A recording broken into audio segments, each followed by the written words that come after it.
Enggak, itu aja perkataan saya simpel. Pernah sih. Pernah. Iya. Kamu.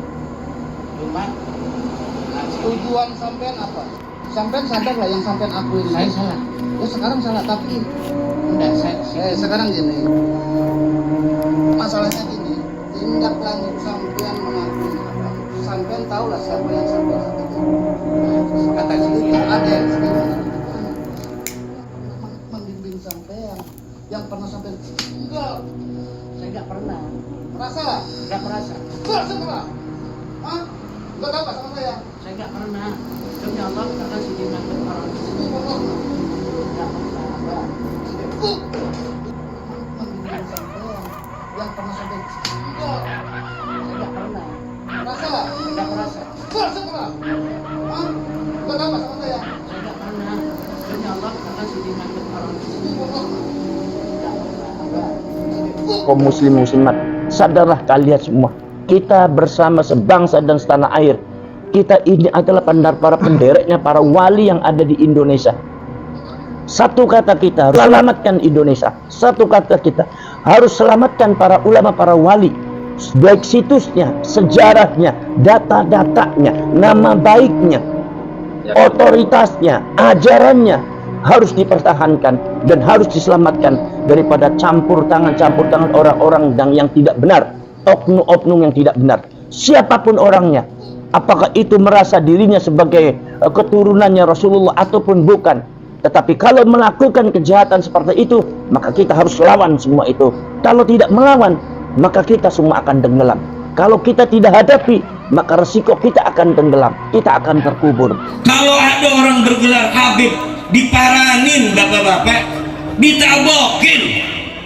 Pas ditanyain, kenapa kamu pakai gelar Habib? Menghina orang dengan kertas, guru sekumpul dihina nasabnya, katanya tidak bisa masuk golongan Ba'alawi, tidak bisa masuk golongan Habib, guru sekumpul bukan Habib. Ada suratnya.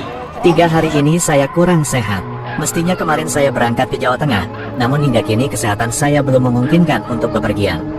Lalu 2 hari ini saya jadi tidak bisa istirahat total karena ada kebocoran pesan rahasia akibat keteledoran orang yang saya percaya. Dari siang tadi saya ingin membuat penjelasan tentang ini, namun badan saya sangat tidak nyaman. Saya pun memaksa untuk istirahat dulu hingga alhamdulillah saya bisa tidur beberapa jam dan kini saya pun bisa menulis. Untuk memahami semuanya dengan gamblang, saya mesti jelaskan bahwa ada 2 hal yang saya perjuangkan dengan terlibat dalam konflik sekarang ini. Selain tentu saja memperjuangkan eksistensi keluarga keturunan Wali Songo yang saya perjuangkan sejak 2005. Orang yang mengikuti semua serial tulisan saya di FB pasti paham, termasuk kenapa saya turun gunung. Padahal awalnya saya hanya mau jadi penonton saja. Perjuangan pertama adalah mengupayakan agar kajian-kajian yang disampaikan oleh Kiai Imad dan lain-lain diterima dengan objektif oleh semua kalangan. Saya melihat banyak sekali orang yang memandang tesis itu sebagai bentuk ungkapan kebencian, bahkan di framing seolah atas dasar sakit hati, dikaitkan dengan keluarnya Kiai Imad dari FPI, dihubungkan dengan politik pilkada dan sebagainya. Sehingga banyak orang yang anti tapi sama sekali tidak mau menelaah. Demikian juga dengan antitesis yang dibuat, banyak yang menanggapinya sebagai bela diri buta tanpa ditelaah dengan baik pula.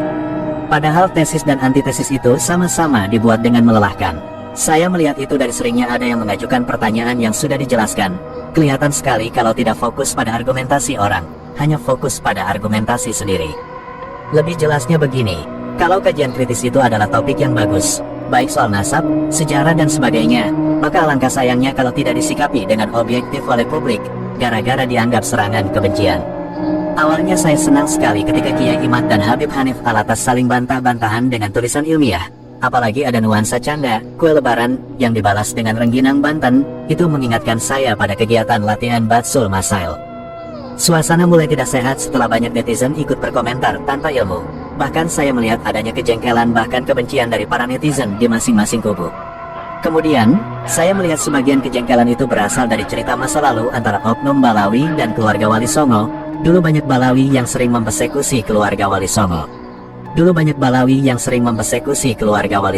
Saya dulu pada waktu kantor Rabitatul Alawi itu ada di Tebet. Saya diajak ke sana. Betul. Saya diinterogasi. katanya saya ini mengaku Habib gitu.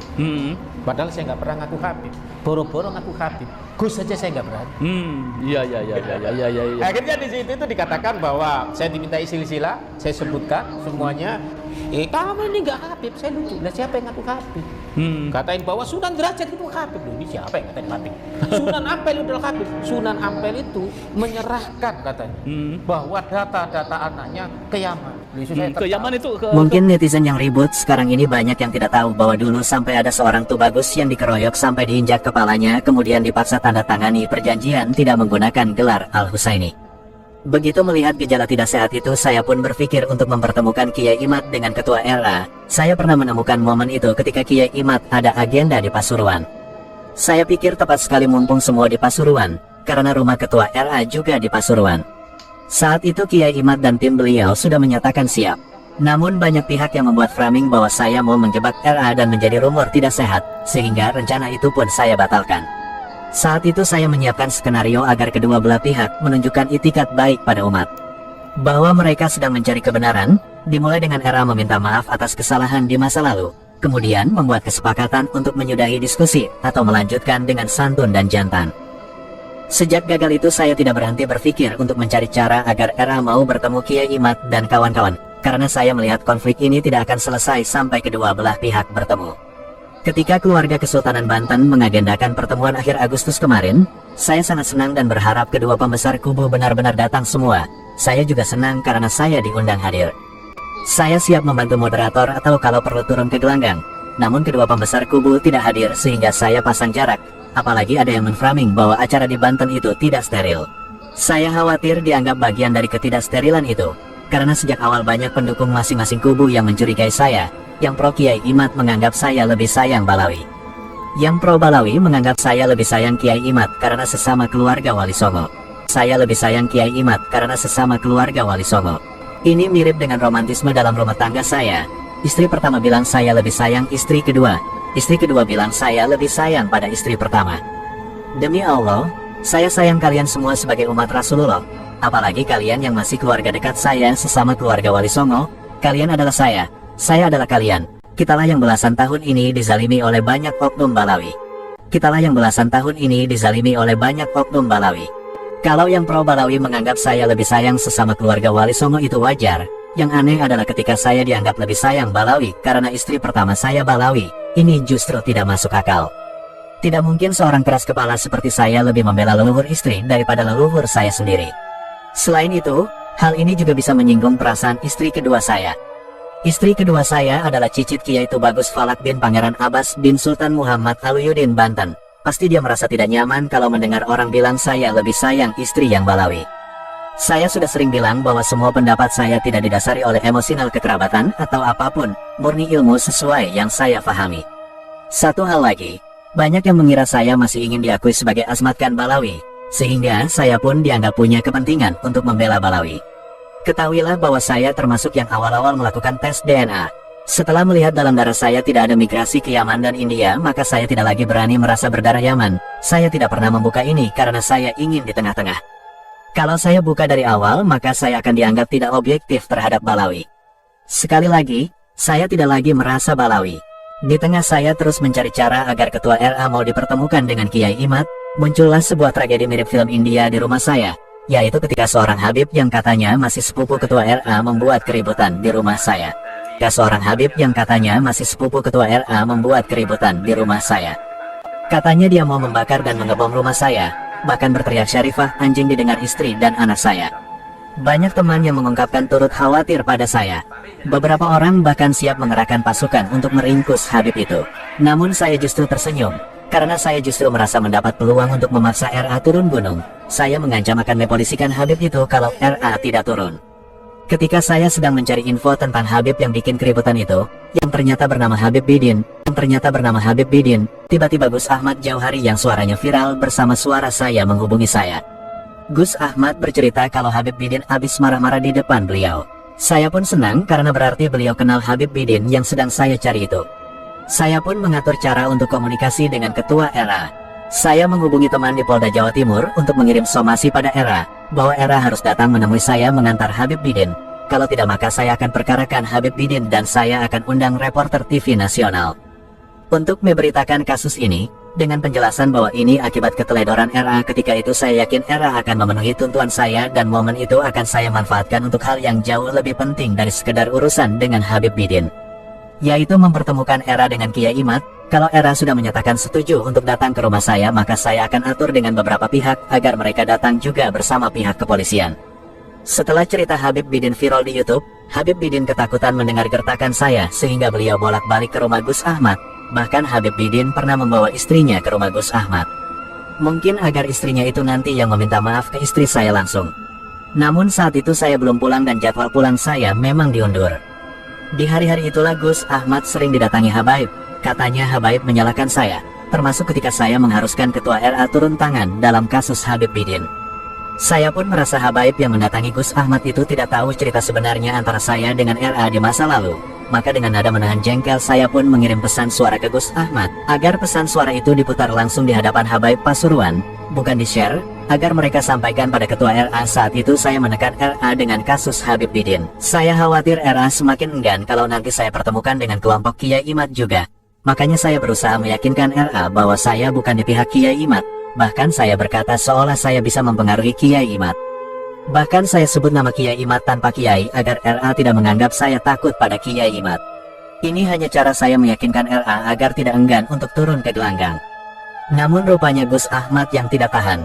Katanya beliau justru dikata-katai oleh Habaib setelah menyampaikan pesan saya.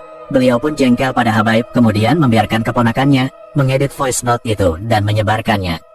Padahal, kata Gus Ahmad sendiri, Ketua RA sudah mulai mengajak diskusi dengan Habaib. Artinya tuntutan saya sudah direspon. Namun kemudian menjadi kacau gara-gara ketidaksabaran Gus Ahmad itu. Ini adalah kesalahan yang sangat serius. Saya merasa kehilangan kesempatan yang sangat penting untuk pertemuan yang sejak lama saya perjuangkan. Tapi apa mau dikata, semua Allah yang menentukan. Bahkan ketika saya tegur Gus Ahmad, beliau malah bilang, wallahi percuma menjelaskan ke Balawi. Mending berantem saja, Arab Yaman itu memang susah dikasih tahu. Tidak bisa diajak tabayun. Dengan bocor dan viralnya voice note itu, maka berakhirlah langkah dan harapan saya untuk mempertemukan Kiai Imad dan RA. Ya Allah, hamba sudah berusaha, selebihnya kuserahkan padamu. Sebagian orang mempertanyakan perdamaian yang saya inginkan. Mereka mengira perdamaian antara yang hak dengan yang batil. Mereka pun bilang tidak boleh berdamai dengan kebatilan. Selama ini saya memang memposisikan diri di tengah, jadi saya mesti bersiasat dan tidak menjelaskan semua rencana ke publik. Sekarang saya buka karena saya sudah menyerah. Perdamaian yang saya inginkan antara RA dan Kiai Imad adalah untuk menata ulang suasana supaya menjadi diskusi yang betul-betul objektif. Karena sekarang semua pihak menganggap lawannya bernafsu. Ini membuat kepercayaan publik berkurang terhadap masing-masing narasumber. Jadi mesti bikin perdamaian rohani dulu untuk menunjukkan bahwa diskusi ini akan dilanjutkan dengan penuh nalar dan ketulusan. Sampai saat ini, semua argumentasi yang didapat dengan berletih-letih itu hanya diterima dan disanjung oleh orang yang pro saja, yang kontra tidak mau berpikir objektif. Maka ini sangat tidak efektif untuk penyadaran. Setelah berdamai rohani dan menyepakati diskusi santun, silakan saja lanjutkan pelurusan soal apapun termasuk soal pembelokan sejarah bahkan pemalsuan kuburan.